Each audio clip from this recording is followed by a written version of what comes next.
तस्वीरें आपने देखी उन्हें बिल्कुल जहन में बिठा लीजिए, क्योंकि ये चेहरा तस्वीरों में जितना भोला भाला और सीधा नजर आ रहा है वो उतना है नहीं। और इसी कहानी से हम पर्दा उठाएंगे कि आखिर इस मासूम से चेहरे के पीछे कितनी कहानियां छिपी हैं। क्या क्या कारनामे तस्वीर में दिखने वाली ट्रेनी आईएएस ऑफिसर पूजा खेडकर ने किए हैं, उसका भी एक एक करके पूरा भंडाफोड़ करेंगे। लेकिन उससे पहले आपको कुछ लाइनें याद दिला दी कि कभी आपने सुना होगा कि कानून की नजरों में सब बराबर होते हैं, राजा हो या रंग, कोई अधिकारी हो या कोई आम आदमी। लेकिन इस कहानी को जानने के बाद आपको यकीन भी हो जाएगा कि कानून सबके लिए बराबर है। नमस्कार, कैपिटल टीवी में आपका स्वागत है और मैं आपके साथ प्रिया बिस्ट।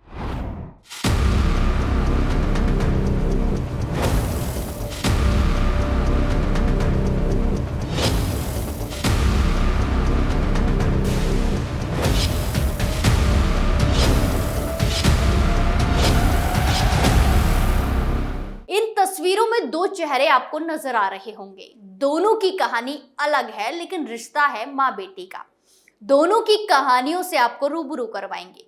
लेकिन पहले उस ट्रेनी पूजा खेडकर की कहानी पर चलते हैं, जिनके ठाट बाट ऐसे हैं कि मानो खुद ही नवाब हो। आपने जूनियर से बदतमीजी करना, किसी के ऑफिस पर कब्जा करना, ऑडी से ऑफिस आना, प्राइवेट गाड़ी पर लाल नीली बत्ती लगाना, रहने के लिए महल जैसा घर, गाड़ी के चालान ना भरना, ट्रैफिक नियमों की धज्जियां उड़ाना, ये तो बस कुछ विशेषताएं हैं ट्रेनी आईएएस ऑफिसर पूजा खेडकर की। तो चलिए बिना देरी के बताते हैं आखिर कहां से और कैसे ये पूरी कहानी शुरू हुई। महाराष्ट्र कैडर की आईएएस पूजा खेडकर कभी आईएएस बन ही नहीं पाती, लेकिन वो आईएएस बनी तो उनकी दबंगई भी सामने आई। अपनी ही अधिकारी के दफ्तर पर कब्जा करने का मामला भी सामने आया। खुद ही ऑडी कार पर लाल नीली बत्ती लगाकर घूमने भी लगी, और जब विवाद हुआ तो उनका ट्रांसफर भी हो गया। केंद्र सरकार ने ट्रेनी आईएएस अधिकारी पूजा के मामले की जांच के लिए एक समिति भी गठन की है। ये समिति पूजा के चयन के संबंध में किए गए दावों और अन्य विवरणों की जांच करेगी। पूजा खेडकर को लेकर जारी विवादों के बीच उनका तबादला महाराष्ट्र के वाशिम जिले में कर दिया गया है। पुणे जिला मुख्यालय में परीक्षण के लिए नियुक्त की अवधि के दौरान अनुचित मांगों और अभद्र व्यवहार के कारण उनकी चर्चा हो रही है। पूजा दिलीप खेडकर 2023 बैच की आईएएस अधिकारी हैं। उन्हें पुणे जिले में प्रोबेशन पीरियड के दौरान एडीएम के रूप में नियुक्ति मिली थी। परीक्षण के दौरान उनसे प्रशासन के कामकाज को बेहतर तरीके से समझने और इससे जुड़ी अन्य बातें सीखने की उम्मीद थी, लेकिन उन पर आरोप है कि ज्वाइन करने से पहले ही उन्होंने अनुचित मांगे करनी शुरू कर दी। आरोप है कि मांगे स्वीकार होने के बाद भी वो किसी न किसी वजह से शिकायत करती रही। कलेक्ट्रेट के कई अधिकारियों ने इस संबंध में कलेक्टर के पास लिखित शिकायत भी दर्ज कराई। इसके बाद पुणे के जिलाधिकारी सुहास देवसे ने तत्कालीन मुख्य सचिव से इसकी शिकायत की। व्हाट्सएप पर मांगी सुविधाओं की जानकारी। सरकारी दस्तावेजों के मुताबिक खेडकर को 3 जून 2024 को कलेक्ट्रेट में कार्यभार संभाला था, लेकिन उससे पहले उन्होंने कलेक्टर और डिप्टी कलेक्टर को व्हाट्सएप पर मैसेज कर उन्हें मिलने वाली सुविधाओं के बारे में जानकारी मांगी। शिकायत में कहा गया कि पहले दिन जब खेडकर ने इन सुविधाओं के बारे में पूछा, तब उन्हें बताया गया कि ट्रेनी अधिकारी को ये सुविधाएं नहीं दी जाती। उन्हें ये भी बताया गया कि उनके रहने के लिए आवास की व्यवस्था की जाएगी। हालांकि खेडकर से ये अपेक्षा की जा रही थी कि वो 3 से 14 जून तक सभी अधिकारियों के साथ बैठकर काम के बारे में जानकारी हासिल करें। शिकायत के अनुसार पूजा अपनी पसंद की जगह कार्यालय के तौर पर मांगने लगी। उन्हें 4थी मंजिल पर दफ्तर के लिए कमरा दिया गया, लेकिन उन्होंने अटैच बाथरूम न होने के कारण उसमें बैठने से इनकार कर दिया। इसके बाद उन्होंने अपने पिता, जो एक रिटायर्ड प्रशासनिक अधिकारी हैं, उनके साथ वीआईपी हॉल में सीट मांगी, लेकिन बिजली फिटिंग नहीं होने से वो एक बार फिर परेशान हो गई। इसके बाद उनके पिता ने स्थानीय उप जिला अधिकारी से बात की, जिसके बाद पूजा के लिए दोबारा से बैठने की जगह की तलाश शुरू की गई। 13 जून को उन्होंने अपने पिता के साथ फिर से उस जगह का मुआयना किया। पूजा के बैठने की व्यवस्था अतिरिक्त जिला कलेक्टर के दफ्तर में की गई। दरअसल खेडकर ने अपने पिता के साथ मिलकर अतिरिक्त जिला कलेक्टर से गुहार लगाई थी। शिकायत के अनुसार खेडकर के पिता भी सवालिया लिहाजे में ये पूछना नहीं भूले कि प्रोबेशनरी अधिकारी के लिए अलग से हॉल क्यों नहीं बनाया गया। इसके बाद अतिरिक्त जिला कलेक्टर के एंटी चैम्बर को सीज कर दिया गया। अतिरिक्त जिला कलेक्टर 18 जून से 20 जून तक मंत्रालय में थे। इस दौरान पूजा ने एंटी चैम्बर से सारा सामान हटा दिया। साथ ही उन्होंने अपने नाम का बोर्ड भी बनाया। इसके अलावा उन्होंने लेटर हेड, विजिटिंग कार्ड और स्टाम्प समेत सभी सामान भी उपलब्ध कराने के निर्देश दिए। इस घटना से हड़कंप मच गया, जिसके बाद कलेक्टर सुहास दिवसे ने अतिरिक्त जिला कलेक्टर के कमरे को बहाल करने का आदेश दिया।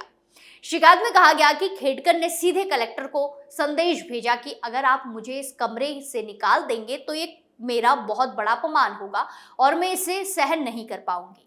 लेकिन पूरी कहानी में ट्विस्ट तो तब आ गया जब ये पता चला कि पूजा की नियुक्ति को लेकर और उनकी संपत्ति को लेकर भी विवाद है। जी हाँ, तो चलिए इस कहानी से भी पर्दा हटाते हैं।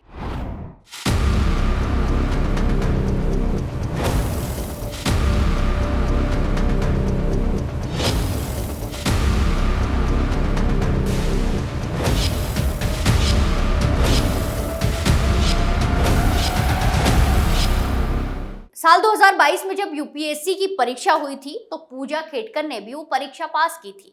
तब उन्हें ऑल इंडिया 841 रैंक मिली थी। हालांकि इस रैंक पर आईएएस कैडर नहीं मिलता है, लेकिन पूजा खेडकर को आईएएस का कैडर मिला। यही कैडर ही कई गंभीर सवाल खड़े कर रहा है, क्योंकि पूजा ने यूपीएससी की परीक्षा के दौरान दावा किया था कि वो नॉन क्रीमी लेयर ओबीसी है, यानी कि उनके परिवार की सालाना कमाई 8 लाख रुपए से कम है। इसके अलावा पूजा ने यह भी दावा किया था कि वो दृष्टिता बाधित है और मानसिक तौर पर बीमार है। पूजा ने बकायदा इसका सर्टिफिकेट भी यूपीएससी को सौंपा था। जब यूपीएससी ने पूजा का मेडिकल करवाने की बात की तो पूजा ने कोरोना का हवाला देकर मेडिकल जांच से इनकार कर दिया। एक बार नहीं बल्कि 6 बार पूजा ने मेडिकल करवाने से इनकार कर दिया।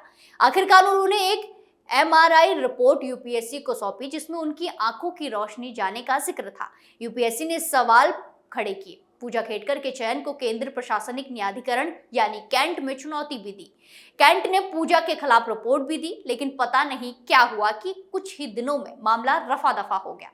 यूपीएससी ने पूजा खेडकर के सभी दावों पर यकीन कर लिया और कम नंबरों के बावजूद उन्हें आईएएस का कैडर अलॉट कर दिया। लेकिन अब पता चला है कि पूजा खेडकर और उनके परिवार के पास लाखों नहीं बल्कि करोड़ों रुपए की संपत्ति है। पूजा की मां अहमदनगर जिले के भावनगर गांव की सरपंच है। पूजा के दादा और पिता दोनों ही प्रशासनिक अधिकारी रहे हैं। पूजा के पिता दिलीप खेडकर सरकारी नौकरी से रिटायर्ड होने के बाद साल 2024 के लोकसभा चुनाव में बहुजन वंचित अघाड़ी पार्टी से अहमदनगर के उम्मीदवार थे। वो चुनाव हार गए, लेकिन अपनी उम्मीदवारी के दौरान उन्होंने चुनाव आयोग को जो हलफनामा दिया, उन्होंने पूजा के उस दावे की सारी पोल पट्टी खोल दी, जिसमें पूजा ने खुद को non creamy layer OBC candidate बताया था, जिसके आधार पर पूजा को आईएएस कैडर मिला था। करोड़ों की संपत्ति की मालकिन है पूजा खेडकर। पिता के चुनावी हलफनामे में साफ तौर पर लिखा है कि दिलीप खेडकर और उनकी पत्नी के पास खेती की करीब 110 एकड़ जमीन है। ये अपने आप में महाराष्ट्र सरकार की कृषि भूमि सीमा अधिनियम के खिलाफ है। इसके अलावा दिलीप खेडकर के पास 6 दुकानें, 7 फ्लैट, 900 ग्राम सोना हीरा, 7 लाख रुपए की सोने की घड़ी और 4 कारें हैं। 2 प्राइवेट कंपनियों और एक ऑटोमोबाइल फर्म में भी दिलीप खेडकर की हिस्सेदारी है। बाकी खुद पूजा के पास करीब 17 करोड़ रुपए की संपत्ति है। इन सभी संपत्तियों से खुद पूजा को हर साल तकरीबन 42 लाख रुपए की आमदनी होती है। फिर भी पूजा ने दावा किया कि वो नॉन क्रीमी लेयर ओबीसी है और इस दावे को यूपीएससी ने सच मानकर उन्हें आईएएस बना दिया। लेकिन अब जब विवाद हुआ तो केंद्र सरकार की ओर से अपर सचिव स्तर के एक वरिष्ठ अधिकारी को पूजा खेडकर के सभी दावों की जांच के लिए नियुक्त किया गया है, जो 2 हफ्ते में अपनी जांच रिपोर्ट देंगे। कैसे खुली पूजा खेडकर की पूरी पोल? अब सवाल है कि ये पूरा मामला खुला कैसे? जब पूजा झूठ बोलकर आईएएस बन गई और उनकी तैनाती भी हो गई, तो आखिर वो कौन था जिसकी शिकायत पर पूजा की पोल पट्टी खुल गई? इसका जवाब है खुद पूजा खेडकर। उन्होंने नौकरी ज्वाइन करने के साथ ही ऐसे कारनामे किए कि किसी की भी नजर उनकी तरफ जानी ही थी और बची कुची कसर बेटी के आईएएस बनने की धौंस में उनकी मां ने पूरी कर दी, जिसके बाद पुलिस को भी हस्तक्षेप करना पड़ा। पूजा खेडकर की मां दे रही धमकी। आपने वो गाना तो सुना होगा, छोटे मियाँ तो छोटे मियाँ, बड़े मियाँ सुभान अल्लाह। पूजा और उनकी माँ के लिए गाना सिचुएशन पर फिट बैठता है, क्योंकि एक तरफ तो पूजा ने वाशिम में बतौर असिस्टेंट कलेक्टर ज्वाइन कर लिया, तो ऑफिस भी अब ऑडी से नहीं बुलेरो से जा रही है। वहीं पूजा की मां मनोरमा भी सरकारी अधिकारियों को धमकी देने में पीछे नहीं रही है। प्राइवेट ऑडी कार में लाल नीली बत्ती और वीआईपी नंबर की जांच के लिए जब पुणे पुलिस पूजा खेड़कर की मां मनोरमा के घर पहुंची तो मनोरमा ने पुलिस को ही धमकी दे दी और कहा कि अगर वो गेट के अंदर दाखिल हुए तो वो पुलिस वालों को जेल भिजवा देगी। इससे पहले भी मनोरमा का किसानों के साथ विवाद हो चुका है जिसमें वो बंदूक लहराते नजर आई थी। ये वीडियो 2023 का है जिसमें पूजा खेड़कर की मां मनोरमा खेड़कर हाथ में बंदूक लिए कुछ लोगों को धमका रही है। दरअसल ये मामला किसानों की जमीनों पर कब्जा करने की कोशिश से जुड़ा हुआ है। आरोप है कि वो जमीन पर कब्जे को लेकर किसानों को धमका रही है। अब क्या हो सकता है एक्शन? अब मामला पूजा खेड़कर, उनकी मां मनोरमा खेड़कर और पूजा के पिता दिलीप खेड़कर के दायरे से आगे निकल चुका है। अब इसकी जांच केंद्र सरकार की तरफ से अपर सचिव स्तर के एक वरिष्ठ अधिकारी कर रहे हैं जो हफ्ते में अपनी रिपोर्ट देंगे। अगर रिपोर्ट में पूजा के खिलाफ ये आरोप सही पाए जाते हैं तो फिर पूजा के खिलाफ भारतीय न्यायिक संहिता की धारा 318(4), धारा 336(3) और धारा 340(2) के तहत केस दर्ज हो जा सकता है। ये धाराएं धोखाधड़ी, जाली दस्तावेज और जालसाजी से जुड़े हैं, जिसमें दोषी पाए जाने पर पूजा को उम्र कैद तक की सजा हो सकती है। बाकी नौकरी तो जाएगी ही, लेकिन एक आईएएस की नियुक्ति राष्ट्रपति के हस्ताक्षर से होती है तो पूजा की बर्खास्तगी भी राष्ट्रपति ही कर सकती है। ये सब तय होगा केंद्र सरकार की तरफ से अपर सचिव स्तर के अधिकारी की जांच रिपोर्ट पर। अब देखना होगा कि कमेटी की रिपोर्ट पूजा खेड़कर के लिए क्या खबर लेकर आती है। हमारी स्पेशल स्टोरी में फिलहाल के लिए इतना ही। बाकी तमाम खबरों के लिए देखते रहिए कैपिटल टीवी। नमस्कार।